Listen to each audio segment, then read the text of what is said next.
exercise science thing, their exercise science major, the head of the major.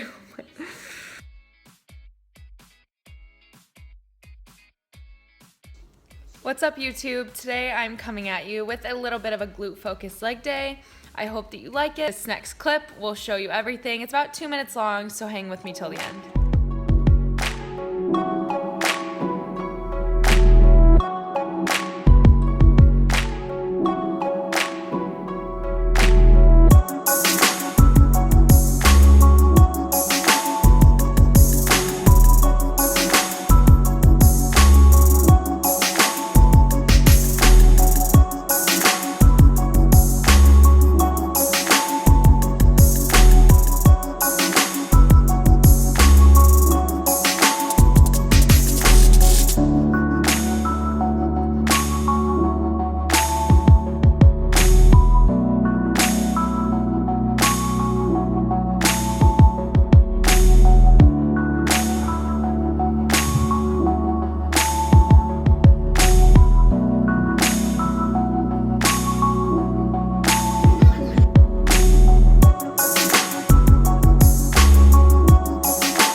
You just finished watching a little bit of my leg day clip, which I hope was pretty informational. You gathered some maybe new exercises to incorporate in your future leg day.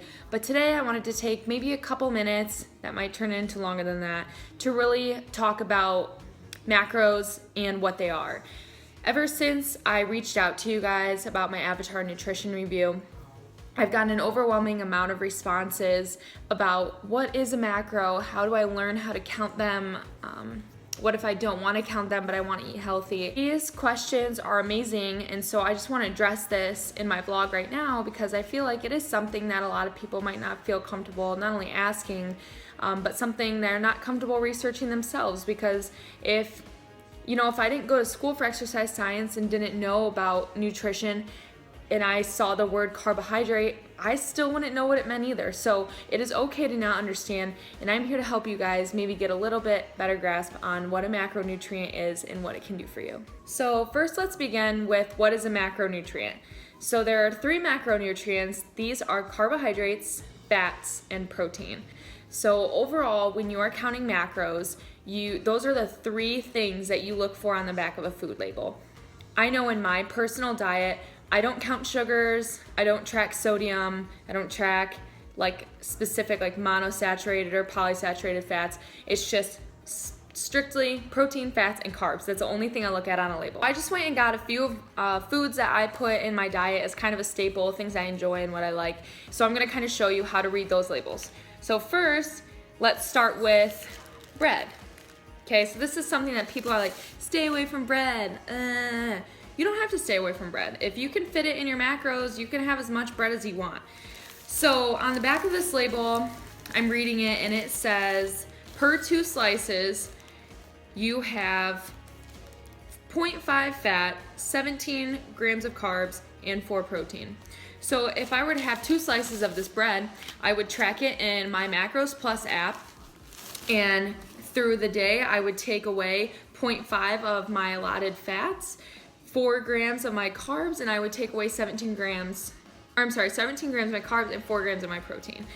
So, but what if I just wanted 1 slice of bread? Well, then simply you would just divide everything in half, and then that would be your amount of serving. So here's a little bit more of a higher calorie treat. So these are PB&J bars from Trader Joe's. I just discovered Trader Joe's. It's amazing. So here's a small little bar. It's literally that little. Okay, so that's something that maybe I don't want to spend as many macros on, so I'll check out the label. So total macros are 4 grams of fat, 23 grams of carbs, and 2 grams of protein. So that's a pretty high calorie carb snack for me. So this maybe I would use as a treat at the end of the night, or maybe I would save macros, use this before I work out or after a workout. Another thing that I like are rice squares or rice checks or whatever you want from Meijer or any type of grocery store. So sometimes I'll use these as a post-workout carb because they're usually quick digesting due to the sugar in them. So here we're looking at 1 cup, so 27 grams. That's a pretty decent size of cereal. 0 fat, 23 grams of carbs, 2 grams of protein. And say I had 100 grams of carbs, I would subtract 23, I'd be set with what is left. If I'm on 130 grams of protein, I would take away 2. And if I had fat, well, I wouldn't have to take away any fat because it's 0 fat. One more example would be quick oats. This is something that I always eat every day. I don't even know like what point a day, whenever I want, I'm just like, oh, oats. So this is something that I definitely always have in the cabinet. So for this, it's 1/2 cup, but it's dry. So you don't make this, and I made this mistake when I first started prepping. You don't make it and then measure it. Ugh. As you can see, when I read all those labels, I didn't once talk about cholesterol, sodium, sugars, nothing. Because honestly, it does not matter. There's plenty of scientific research out there by professors, for example, at the University of Washington. He ate nothing but junk food for 3 months, the head of their exercise science major, the head of the major. He ate nothing but bad fast food for 3 months, and he did not gain 1 pound. He lost weight because he hit his macros and was technically cutting. So did he eat a lot of food? Probably not, because if you can only have 2,000 calories in the day and you spend 1,000 calories of those on 1 McDonald's meal, well then you're not going to have a lot of food left for the rest of the day. So when you're fitting things in your macros, that's why typically you don't have a lot of that food. You just have it enough to where you kind of get what you want, but then you have enough macros left for tons of like veggies and salads and chicken and tilapia and stuff like that. You don't make this and then measure it. You measure it, then you make it. Okay, so if I took 40 grams, which I usually just pile it out like this into 40 grams on my food scale, you're gonna have 28 carbs, 5 grams of protein, 2.5 fat. So this is a really good food to have in the morning or post-workout, or even at night. I use it as like a nightcap. I put some bananas and peanut butter in it. It's really good. As you can see, when I read all those labels, I didn't once talk about cholesterol, sodium, sugars, nothing. Because honestly, it does not matter. There's plenty of scientific research out there by professors, for example, at the University of Washington. He ate nothing but junk food for 3 months, the head of their exercise science major, the head of the major. He ate nothing but bad fast food for 3 months, and he did not gain 1 pound. He lost weight because he hit his macros and was technically cutting. So did he eat a lot of food? Probably not, because if you can only have 2,000 calories in the day and you spend 1,000 calories of those on 1 McDonald's meal, well then you're not going to have a lot of food left for the rest of the day. So when you're fitting things in your macros, that's why typically you don't have a lot of that food. You just have it enough to where you kind of get what you want, but then you have enough macros left for tons of like veggies and salads and chicken and tilapia and stuff like that. Macros are a great tool to utilize and something to definitely implement in your diet if you're struggling and if you have time and dedication to learn something new. Let's talk about how much, oh my gosh, I suck at this. Let's talk about how many calories are in each macronutrient. So fats are very high calorie. Those are 9 calories per gram.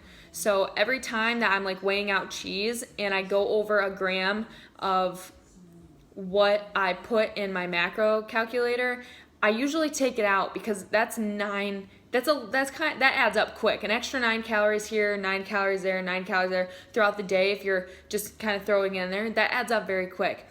Proteins and carbs are only 4 calories per gram. So if I go over a little bit on my chicken, or if it's like 4.562, I'm not gonna pull it out to just make it 4.5 or anything like that. But when you get to fats, that can add up drastically throughout the day. I hope that was a really quick lowdown. Again, I'm not here to get all scientific on you guys, but I had a few questions on what even is a macronutrient, how to possibly get into counting them, etc. So now that you know how to count a macronutrient, which is literally just basic addition, subtraction, multiplication, and division, you can easily count macros, and I would highly suggest doing what I said in the last video and heading over to Avatar Nutrition, creating your own profile, and getting on a head start to really reaching those fitness goals in 2017. My body drastically changed once I started counting macros, because if you're counting calories, you can eat, all those calories could just be carbs. All those calories could just be fats, and you could have very little protein in there, which is one of the most important macronutrients. So I would highly suggest getting into counting macros. If not, honestly, just find balance within yourself. You know, eat healthy, eat what you want, but also, you know, feel confident enough with what you're eating to maybe one day venture out into macros. Maybe you're just not there yet, and that's okay. But if anyone has any other questions, please let me know. I hope you loved the leg day video. Again, just some short clips, but something new that maybe you didn't know or didn't even think about doing. So again, please like and subscribe, because that would help me grow my channel and hopefully reach more of you people and be able to impact lives the way that I want to throughout my whole life. Okay, love you guys.